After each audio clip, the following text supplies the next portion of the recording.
Okay students, so இது ரிவிஷனை வந்து நம்ம கண்டினியூ பண்ணலாம் இந்த வீடியோவில். Palayakkara revolt and Vellore revolt, so இதோட கண்டினியூஷன் நம்ம பார்க்கலாம்.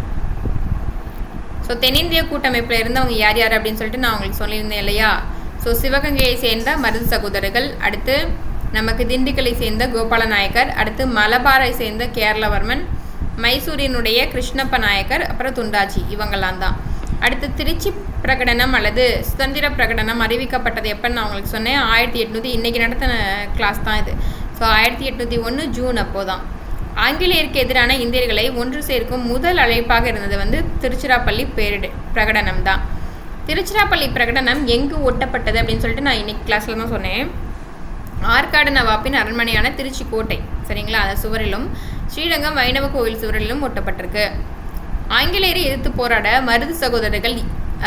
மருது சகோதரர்களிடம் இருந்து வீரர்கள் எத்தனை பேர், அவங்கள்ட்ட இருந்த வீரர்கள் மொத்தம் எத்தனை பேரை வந்து ஒன்று திரட்டினாங்கன்னு சொன்னேன். 20,000 பேர் கிட்டத்தட்ட அவங்க ஒன்று திரட்டினாங்கன்னு சொன்னேன். அடுத்த கொஸ்டின் பாருங்கள். ஆங்கிலேய படைகளுக்கு வலுவூட்ட எந்த பகுதியிலிருந்து படைகளை வரவழைத்தனர்? ஸோ வரவழைச்சாங்க அப்படின்னு பார்த்தீங்கன்னா இலங்கை, மலேயா. ஸோ இப்போ பிரிட்டிஷ் தான் இந்த இடங்கள்லேருந்து ஃபோர்ஸை வந்து எடுத்துக்கிட்டாங்க அப்படின்னு சொல்லலாம் நம்ம. ஆங்கிலேய படைகளுக்கு வலுவூட்ட, ஸோ பிரிட்டிஷ் படை எங்கேருந்தெல்லாம் வந்து படைகளை ஃபோர்ஸை வந்து வரவழைச்சிக்கிட்டாங்கன்னு பார்த்தீங்கன்னா இலங்கை, மலேயா.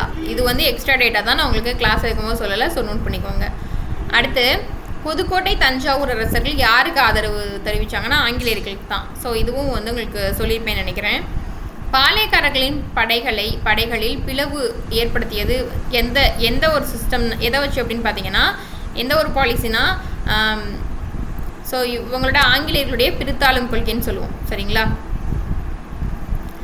ஸோ பிரித்தாளும் கொள்கைன்னா அவங்களுக்குள்ளே ஏதாவது வேறுபாடை வந்து சொல்லி அதில் வந்து அவங்களுக்குள்ள பிரச்சனை மூட்டி அந்த மாதிரி பண்ணுறது தான், ஓகேவா. டிவைட் அண்ட் ரூல் பாலிசி அதை தான் வந்து பிரிட்டிஷ் வந்து யூஸ் பண்ணும் எப்போவுமே. ஸோ இந்த ஸ்டார்டிங்லேருந்து எண்டு வரைக்குமே. 1801 ஆங்கிலேயர்கள் எந்த பகுதியை வந்து தாக்கினாங்க அப்படின்னு பார்த்தீங்கன்னா தஞ்சாவூர், திருச்சியை தான் தாக்கியிருக்கிறாங்க. அதில் இருக்கக்கூடியவங்க எங்கே தப்பிச்சு போனாங்கன்னு உங்களுக்கு சொல்லியிருப்பேன், பிரான்மலை, காளையர் கோயில், ஓகேவா. ஸோ தென்னிந்திய கிளர்ச்சியில் யார் தான் வின் பண்ணாங்கன்னு பார்த்தீங்கன்னா பாளையக்காரர்கள் தான். ஸோ அடுத்து சிவகங்கையை மருது சகோதரர்கள் இணைத்து கொண்ட ஆண்டு எப்போ அப்படின்னு பார்த்தீங்கன்னா, ஸோ இது கொஞ்சம் இது கொஸ்டின் தப்பு. சிவகங்கையில் இருக்கக்கூடிய மருது சகோதரர்களுடைய இவங்களுடைய, அதாவது யாருக்கு சம்மந்தமானது சிவகங்கை மருது சகோதரர்கள், அவங்களுடைய பிரிட்டிஷ் இணைச்சிக்கிட்டது தான். அவங்க இறந்ததுக்கப்புறம் 1801 மருது சகோதரர்கள் தூக்கிலிடப்பட்ட இடம் வந்து ராமநாதபுரத்தை சேர்ந்து திருப்பத்தூர் கோட்டை. உங்களுக்கு திருப்பத்தூர் கோட்டை மட்டும் தான் சொல்லியிருந்திருப்பேன், அது எங்கே இடத்த சேர்ந்தது, ராமநாதபுரம். ஸோ அந்த நாள் பாருங்கள் 1801 அக்டோபர் 24, இதுவும் ஆல்ரெடி சொன்னது தான். உமத்துறை சவத்தையார் தூக்கிலிடப்பட்டது இடம் மற்றும் நாள் பாஞ்சாலங்குறிச்சியில் 1801 நவம்பர் 16.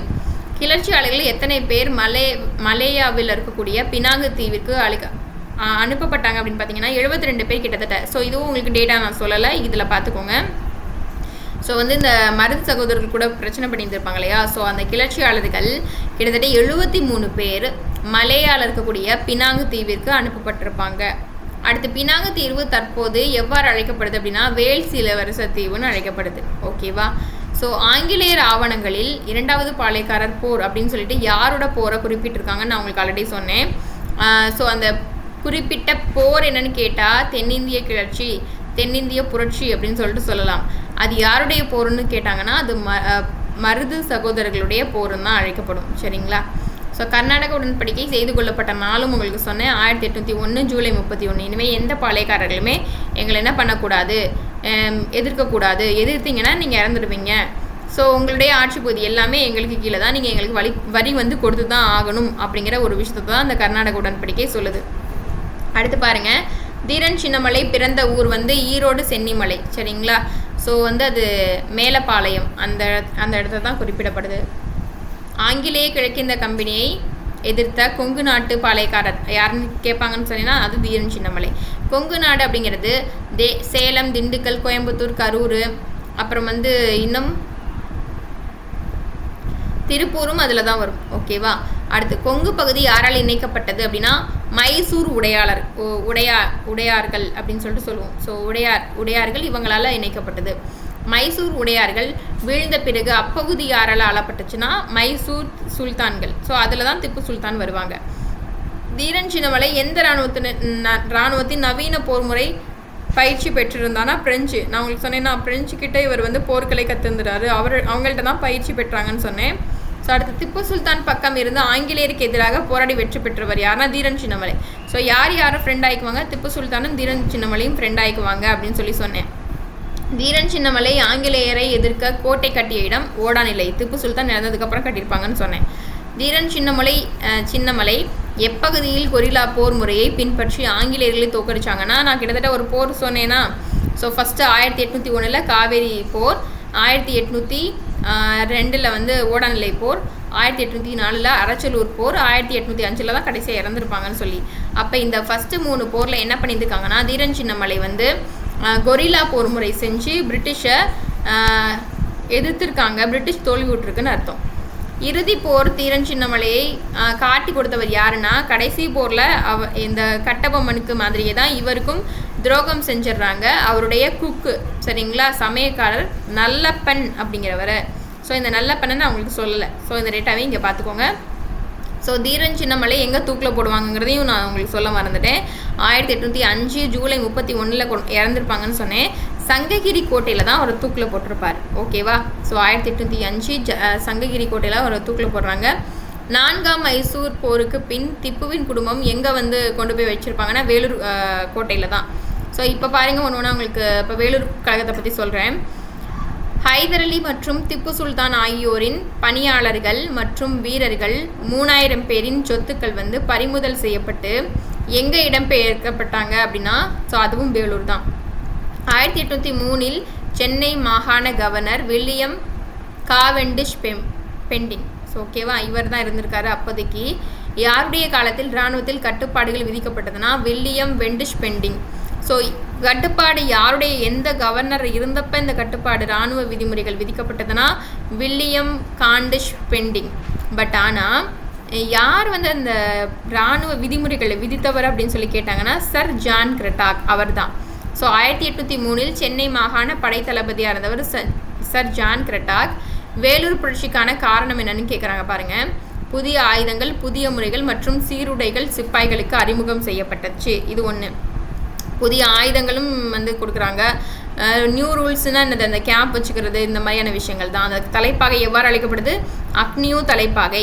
இந்த அக்னியூ தலைப்பாகை தான் உடனடி காரணமாக கருதப்படுது. தாடி மீசையை அழித்து நேர்த்தியாக வைத்துக்கொள்ள சிப்பாய்கள் கேட்டுக்கொண்டனர். 2வது பாயிண்ட்டு. அடுத்து சமய அடையாளத்தை நெற்றியில் இடுதல், காதுகளில் வளையங்கள் அணிதல், இதெல்லாம் செய்யக்கூடாதுன்னு சொன்னாங்க. இதுவும் உங்களுக்கு சொன்னேன்னா. அடுத்து ஆங்கிலேயர்கள் இந்திய சிப்பாய்களை தாழ்வாகவும் இன பாரபட்சம் காட்டியும் நடத்தினர். ஸோ நான் சொன்னேன்னா ஐரோப்பிய சோல்ஜர்ஸ்க்கு தான் வந்து ஃபஸ்ட்டு ப்ரிஃபரன்ஸு. ஸோ வந்து இந்தியன் சோல்ஜர்ஸை வந்து ரொம்ப லோவாக நடத்துறது, ஸோ அவங்களுக்கு பார்ஷாலிட்டி பார்க்குறதெல்லாம் நடத்தினாங்க. ஸோ சேலரியும் கொடுக்கல, இதெல்லாம் தான். அடுத்து வேலூர் புரட்சிக்கான உடனடி காரணங்கள் என்னென்னு கேட்குறாங்க பாருங்கள். ஜூன் 1806 இராணுவ தளபதி அக்னியூ வந்து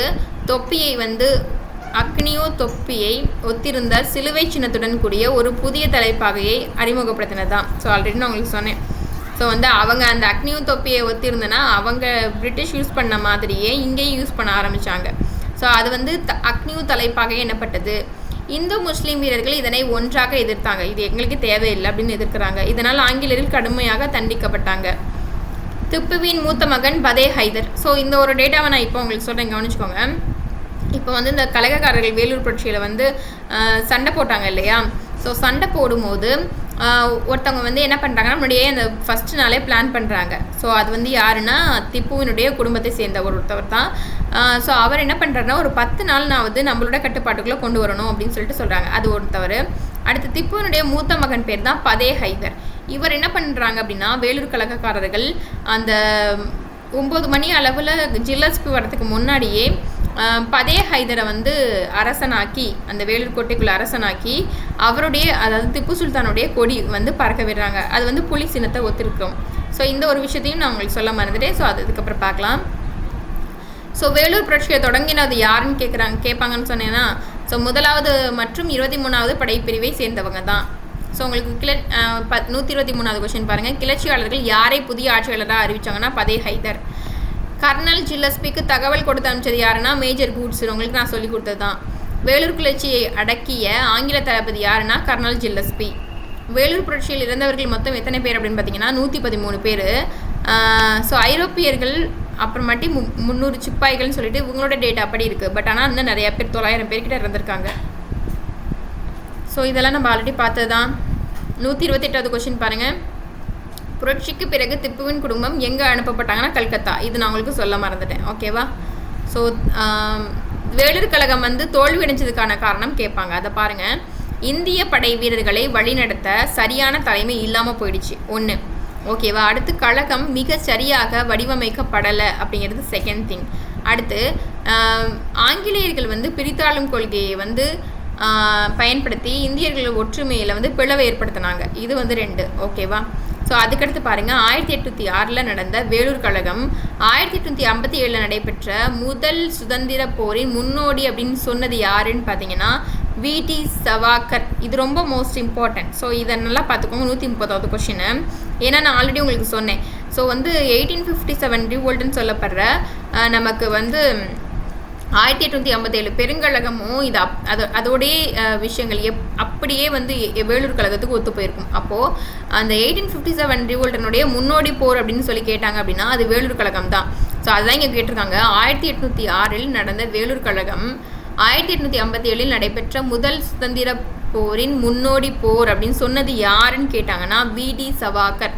இது வந்து நிறையா ப்ரீவியஸ் கொஸ்டின் பேப்பர்ஸில் கேட்டிருக்காங்க. ஸோ அது இம்பார்ட்டண்ட்டு. 1857 புரட்சிக்கான காரணங்கள் என்னென்னு பார்த்தீங்கன்னா ஆங்கிலேயரின் பொருளாதார சுரண்டல்னு சொல்கிறாங்க. ஸோ இது வந்து 1857 இது நம்ம ஐஎன்எம்ல தான் நம்ம பார்க்க போகிறோம். ஸோ அதனால் நம்ம அங்கே வந்து பார்க்கலாம். ஓகேவா?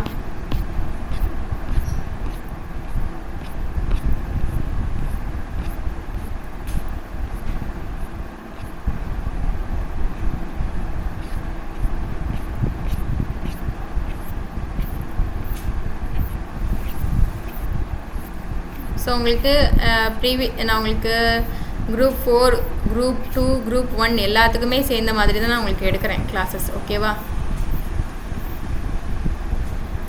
ஸோ இதில் பாருங்கள் 10th புக் பேஸ் பண்ணியிருக்கிறது. ஸோ ஃபஸ்ட்டு பாருங்கள். Second question. பாளையக்காரர் போர் எந்த புரட்சிக்கு வழிவகுத்ததுன்னு அப்படின்னு பார்த்தீங்கன்னா 1806 வேலூர் புரட்சிக்கு. ஏன்னா பாளையக்காரர்கள் வந்து போர் செஞ்சதுனால தான் அதை பார்த்து வேலூரில் இருக்கக்கூடிய சோல்ஜர்ஸும் போர் செஞ்சுருக்காங்க. எதிர்க்கணும் அப்படிங்கிற ஒரு தாட் அவங்களுக்கு வந்திருக்கு. ஸோ இதை பாருங்கள். அடுத்து ஒரு பகுதியோ ஒரு இராணுவ முகாமோ அல்லது ஒரு சிற்றரசையோ குறிப்பது என்னது? பாளையக்காரன் முறை அப்படின்னு சொல்லிட்டு சொல்லியிருக்கேன். ஏ டொமைன் யார் or a military camp or a small kingdom. இதை குறிக்கிறது தான் நமக்கு பாளையம் அப்படின்னு சொல்லிட்டு சொன்னேன். அடுத்து இந்த பிரிட்டிஷ் இருக்காங்கல்ல இவங்க பாளையக்காரர்களை எப்படி அழைப்பாங்கன்னா பூலிக்கர் அப்படின்னு அழைப்பாங்க. ஏன்னா அவங்களுக்கு அந்த பாளையக்காரர்கள் இப்படின்லாம் அவங்களுக்கு ஒரு சொல்ல வராது. ஸோ அதனால் அவங்க வந்து பாளையக்காரர்களை பிரிட்டிஷ் எப்படி அழைப்பாங்கன்னா போலிக்கர் இப்படி தான் அழைப்பாங்க. ஓகேவா? ஸோ அதுக்கடுத்து நான் உங்களுக்கு ஆல்ரெடி சொன்ன மாதிரி தான் 5th கொஸ்டின் பாருங்கள். பாளையக்காரர் முறை யாருடைய அரசில் முதலில் ஏற்படுத்தப்பட்டது அப்படின்னு பார்த்தீங்கன்னா பிரதாபருத்ரன். இந்த அரசர் தான் இவர் காகித்திய மன்னராக இருந்து காகித்திய கிங்டத்தோடைய அரசர் தான் வாரங்கல் பகுதியை ஆட்சி புரிஞ்சாங்கன்னு சொல்லி பார்த்தேன். ஸோ சொன்னேன் உங்களுக்கு. இது எல்லாமே பாருங்கள் உங்களுக்கு ஆல்ரெடி நம்ம சொன்னது தான். அடுத்து பாருங்கள். விட்டு போனது சொல்லாதது மட்டும் நான் உங்களுக்கு இதுக்கப்புறம் சொல்கிறேன் உங்களுக்கு. ஸோ 9th கொஸ்டின் பாருங்கள். பாளையக்காரர்களில் காவல் காக்கும் முறை எவ்வாறு அழைக்கப்பட்டது அப்படின்னா படிக்காவல் இல்லாட்டி அரசு காவல்னு அழைக்கப்படுது. சரிங்களா? ஸோ அவங்களோட சிஸ்டம் அந்த காவல் காக்கக்கூடிய சிஸ்டம் எப்படி சொல்கிறாங்க அப்படின்னா அந்த முறையை படிக்காவல்னு சொல்கிறாங்களா இல்லாட்டி அரசு காவல் அப்படின்னு சொல்லிட்டு சொல்கிறாங்க. அடுத்து கிழக்கு பாளையங்கள் என்ன மேற்கு பாளையங்கள் என்னென்னு சொல்லிட்டு நான் ஆல்ரெடி உங்களுக்கு சொல்லிட்டேன். ஸோ இதில் எல்லாமே உங்களுக்கு வந்து 14வது கொஸ்டின் பாருங்கள். பூலித்தேவரை அடக்க முதலில் பணிக்கப்பட்ட ஆங்கிலேய அரசர் யார்? ஆங்கிலேய அரசரில் ஆங்கிலேய அந்த சோல்ஜர் படைத்தளபதி யார் அப்படின்னு பார்த்தீங்கன்னா கர்னல் ஹெரான். ஓகேவா? ஸோ கர்னல் ஹெரானுடைய தலைமையில் ஃபோர்ஸ் போகும். ஆங்கில இராணுவ தளபதி தலைமையில் யார் கூட்டிகிட்டு போவாங்கன்னா மாஃபூஸ் கான் கூட்டிகிட்டு போவாங்க. ஸோ மற்ற டேட்டாஸ் எல்லாமே உங்களுக்கு நான் சொன்னது தான். பூலித்தேவருக்கு யார் ஹெல்ப் பண்ணுறாங்க அப்படின்னு பார்த்தீங்கன்னா அதாவது சந்தா சாஹிப்பினுடைய முகவரங்கள் சொல்லப்படுற மியானா முடிமையா நபிகான் கட்டாக் இவங்க ஹெல்ப் பண்ணுறாங்க. அடுத்து பாளையக்காரர்கள் எல்லாமே ஹெல்ப் பண்ணுறாங்க. யார் யாரை தவிர அப்படின்னா சிவகிரி எட்டயபுரம் பாஞ்சாலங்குறிச்சி இவங்கள தவிர. ஸோ களக்காடு போர் யாருக்கும் நடைபெற்றதுன்னு கேட்பாங்கப்பா. இப்போ எப்படி ஃபஸ்ட்டு கர்னல் ஹெரான் மட்டும் தான் டிஸ்மிஸ் பண்ணப்படுறாங்க. ஸோ களக்காடு போருக்கு பிரிட்டிஷும் பூலித்தேவரும் சண்டை போடுறதில்ல.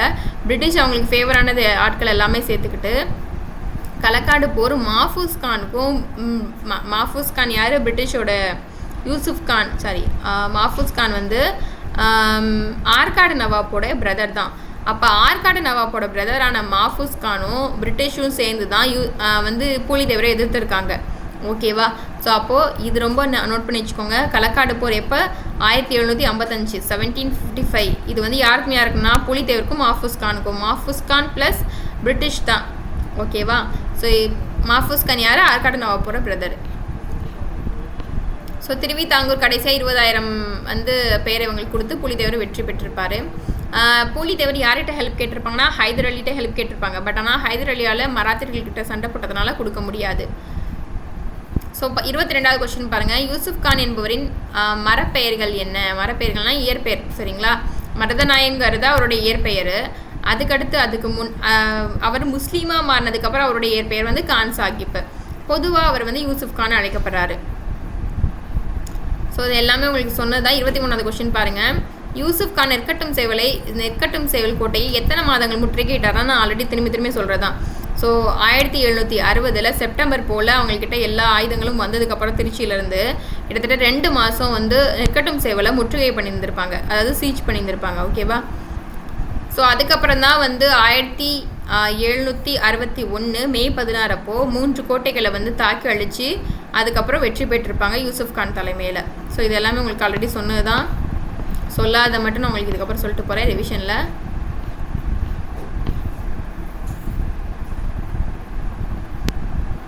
ஸோ 40வது கொஸ்டின் பாருங்கள். வேலுநாச்சியார் ஒரு படைப்பிரிவை உருவாக்கி யாரிடம் வந்து கூட்டணியை ஏற்படுத்தி கொண்டாங்க அப்படின்னு பார்த்தீங்கன்னா, ஸோ யார்கிட்டலாம் ஹெல்ப் கேட்டாங்க? ஹைதர் அலிகிட்ட ஹெல்ப் கேட்டாங்க.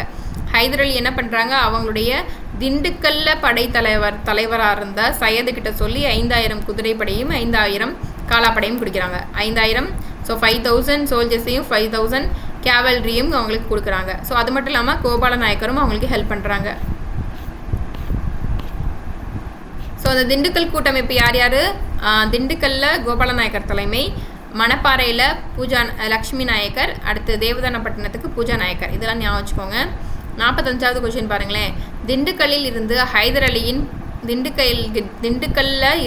ஹைதர் அலியின் படைத்தலைவர் யாருன்னா சையது. இது ஆல்ரெடி நான் உங்களுக்கு சொன்னேன். 52வது கொஸ்டின் பாருங்கள். கட்டபொம்மன் எந்த வயதில் பாஞ்சாலங்குறிச்சியின் பாளையக்காரராக பொறுப்பேற்றார் அப்படின்னா 30வது வயசில் அவர் இங்கே வந்து பொறுப்பேற்றிருக்காங்க.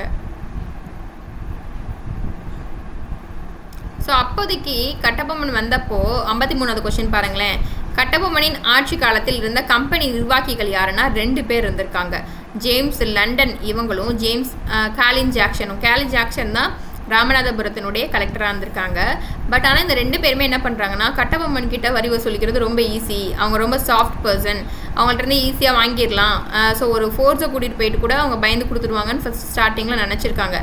பட் ஆனால் பிரிட்டிஷ் வந்து ரொம்ப இவங்களை டார்ச்சர் பண்ணதான் கட்டபொம்மனும் மருது பிரதர்ஸோட சேர்ந்து போராட ஆரம்பிச்சிட்டாங்க. ஓகேவா? ஸோ அப்போ ஸ்டார்டிங்கில் கட்டபொம்மன் ஆட்சி ஸ்டார்ட் பண்ணப்போ, அதாவது இங்கே தமிழ்நாட்டுக்கு வந்தப்போ பாஞ்சாலங்குறிச்சி ஆட்சி புரிய ஆரம்பித்தப்போ, ஸோ கம்பெனியோட நிர்வாகிகளை யார் இருந்தாங்கன்னு கேட்கலாம். ஜேம்ஸ் லண்டனும் காலின் ஜாக்சனும். ஓகேவா? ஸ்டார்டிங்கில் அவருக்கு வந்து 3310 பகோடா பெயிண்டிங்ஸ் இருந்துச்சு. அதுக்கப்புறம் அவர் எவ்வளோ கொடுத்து முடிச்சாருன்னா 1080 பகோடாக்கள் கொடுத்தாங்கன்னு சொல்லி சொன்னேன். ஸோ இதெல்லாம் உங்களுக்கு எடுத்தது தான்.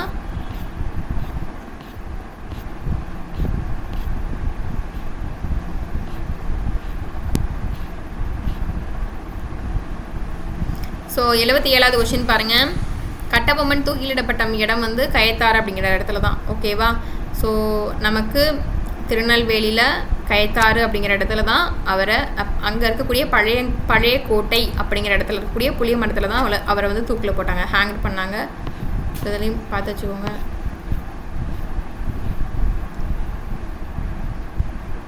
84வது கொஸ்டின் பாருங்கள்.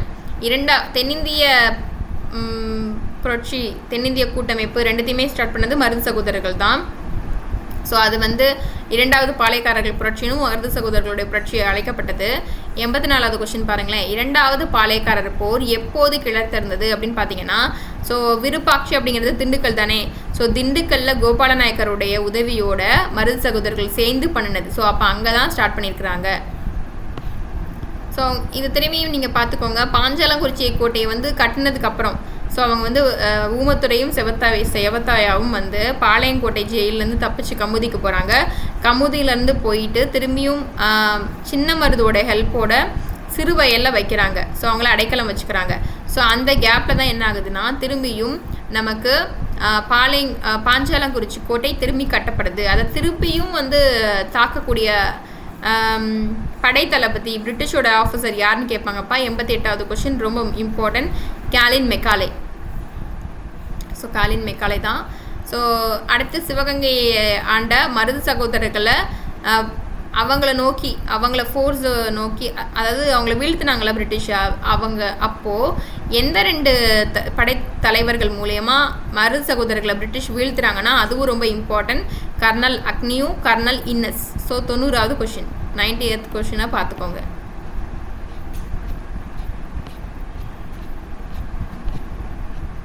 ஸோ மற்ற எல்லாமே நான் உங்களுக்கு சொன்னது தான். 110வது கொஸ்டின் பாருங்கள். முகமது அலின்னு சொல்லப்படுற இப்போ நம்ம தீரன் சின்னமலைக்கு வந்துட்டோம். திப்பு சுல்தானுடைய திவான் அழைக்கப்படுற முகமது அலி இருக்கார் இல்லையா, அவர் தீரன் சின்னமலையோட சண்டை போட்ட இடம் எதுன்னு கேட்குறாங்க பாருங்கள். நொய்யல் ஆற்றங்கரை.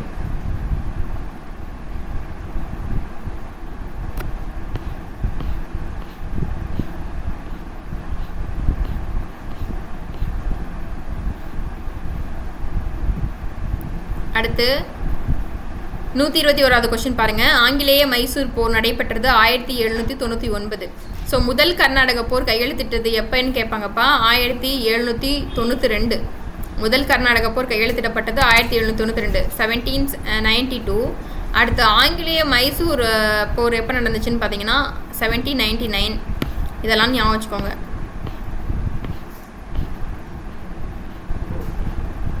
ஸோ 122வது கொஸ்டின் பாருங்களேன். வேலூர் புரட்சியின் இறுதி நிகழ்வு என்னவாக தான் இருந்துச்சு அப்படின்னு பார்த்தீங்கன்னா, வேலூர் புரட்சி எதுக்காக நடந்துச்சு? நிறைய ரூல்ஸ் அண்ட் ரெகுலேஷன்ஸ் கொண்டு வராங்க. இவங்களுக்கு ஃபேவரபுளாக எந்த ஒரு விஷயமே தனக்கு மேலே இருக்கக்கூடிய கவர்மெண்ட் ரூலிங் பண்ணக்கூடியவங்க பண்ணவே இல்லை. கவர்மெண்ட் கிடையாது, ஈஸ்ட் இந்தியன் கம்பெனி ரூலிங் பண்ணக்கூடியவங்க பண்ணவே இல்லை. ஸோ அதனால் அந்நிய ஆட்சியை தூக்கி எறிவது தான் இவங்களோட மோட்டிவாகவே இருந்துச்சு. உங்களோட ஆட்சி எங்களுக்கு தேவை கிடையாது அப்படின்னு சொல்லி தூக்கி எறிகிறாங்க.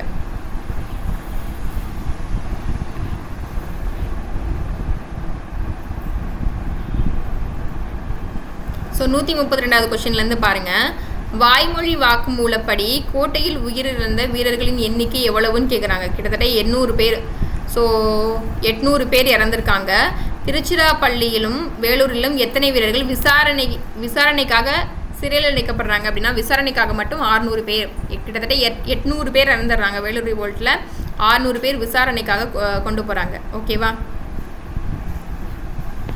ஸோ வேலூர் ரிவோல்ட் பற்றி இன்னும் கொஞ்சம் பெண்டிங்ஸ் இருக்குது. நம்ம என்ன பண்ணலாம் அப்படின்னா, ஸோ இந்த வீடியோ வந்து கொஞ்சம் அடுத்த வீடியோவில் நம்ம கண்டினியூ பண்ணலாம். ஓகேவா? ஸோ ரிவிஷன்ஸ் இன்னும் கொஞ்சம் இருக்குது. நம்ம இன்னும் ஒரு வீடியோவில் நம்ம பார்த்து இந்த வகுப்பை முடிச்சுக்கலாம்.